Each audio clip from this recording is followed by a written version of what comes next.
Hello, अस्सलाम वालेकुम, welcome back. आज हम स्टाइलिंग की बात कर रहे थे, तो स्टाइलिंग में अब हम देखेंगे कि इस रिएक्ट जेएस के अंदर हम इनलाइन सीएसएस कैसे लिखते हैं। कि हमने बात कर ली कि जो हमारे पास सीएसएस की फाइल को इंक्लूड करवाना हो, इंपोर्ट करते हैं और उसको यूज़ कर सकते हैं।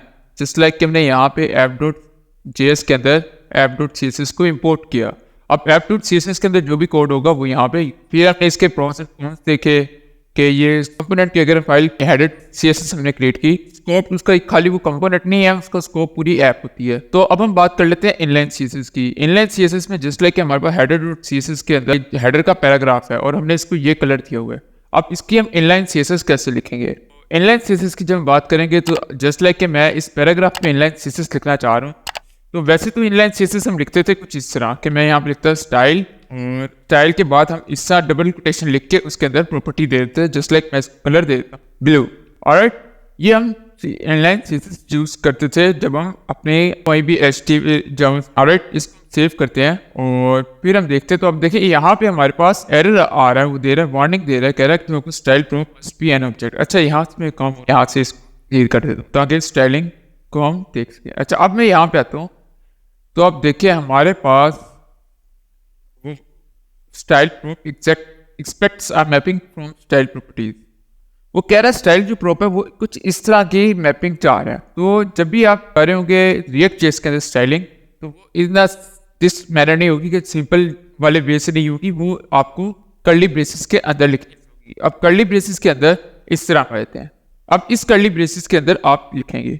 अब जब भी आप स्टाइल टैग को यूज कर रहे हैं और कर्ली ब्रेसेस के अंदर इनलाइन सीएसएस कर रहे हैं, तो आप एज एन ऑब्जेक्ट पास करेंगे। तो डायनेमिक फर्स्ट हमारी कर्ली ब्रेसेस आ गई, डायनेमिकली पास करने की, प्रॉप पास करने की, और सेकंड हमारी हम एक ऑब्जेक्ट पास करते हैं इसमें, और उस ऑब्जेक्ट में हम स्टाइलिंग करेंगे। अब इस ऑब्जेक्ट में अगर हम स्टाइल कर रहे हैं, जस्ट लाइक मैं इसका कलर चेंज करना चाह रहा हूँ, मैं यहाँ पे लिखूंगा कलर और अब यहाँ पे इसको दे दूंगा ब्लू। यहाँ पे ऑब्जेक्ट लेके जा रहे हैं तो हम यहाँ पे स्टाइल चलेंगे। ऑलराइट, अब हम देखते हैं। देखिए हमारा जो पैराग्राफ है वो ब्लू कलर में आ गया है। अब यहाँ पे अक्सर एक और चीज़ आती है। अब जैसे कि मैं यहाँ पे कोई प्रॉपर्टी दे रहा हूँ, जस्ट लाइक के मैं यहाँ पे प्रोवाइड कर रहा हूँ टेक्स्ट अलाइन की। अब देखिए यहाँ पे टेक्स्ट अलाइन तो अब देखिए कुछ इस तरह का आ रहा है, बट जब सीएसएस में टेक्स्ट अलाइन देखते हैं तो वो होता है इस तरह का। तो जब भी आप रिएक्ट के अंदर इनलाइन सीएसएस यूज करें तो आपको ये बात ध्यान में रखनी है कि जो टेक्स्ट अलाइन है, जो आप बीच में हाइफन लगाते हैं, वो हाइफन इधर वर्क नहीं करेगा। हाइफन की जगह आप अलाइन का या सेकंड वर्ड का फर्स्ट अल्फाबेट है उसको आपने कैपिटल रखना है। जस्ट लाइक टेक्स्ट अलाइन इस तरह लिखते थे, हम उसको अब उसको इस तरह नहीं लिखेंगे, हम उसको इस तरह लिखेंगे। तो ये चीज़ थी, टेक्स्ट लाइन अब इस तरह होगा। ठीक, तो यहाँ पे आप इसको लेफ्ट करना चाह रहे हैं, सेंटर करना चाह रहे हैं, वो जो प्रॉपर्टी देना चाह रहे हैं वो आप दे देंगे। तो ये दो चीज़ें थी इनलाइन सीएसएस की।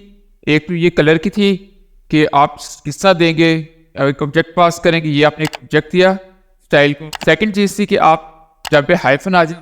ठीक, अब इसके भी कुछ प्रोस हैं और कौन हैं, जिस लाइक एडवांटेजेस है कि ये हमें ईजी होता है, आप इजीली ऐड कर सकते हैं, और ये सिर्फ इस पैराग्राफ पे होएगा, हर पैराग्राफ पे जाके ये टारगेट नहीं करेगा। अब जो इसके कॉन्स हैं उनमें आता है कि आपके पास जो CSS वाली फाइल और JSX वाली फाइल एक ही उसमें आ जाता है, एक ही फाइल के अंदर आप लिख रहे हो, JSX भी लिख रहे हो, तो ये थोड़ा सा इसका डिसएडवांटेज होता है। और फिर आप इसमें फ़ायदा इसका ये, आप डायनामिकली आप कंडीशन भी अप्लाई कर सकते हैं स्टाइलिंग में। तो ये हमारी इनलाइन CSS थी।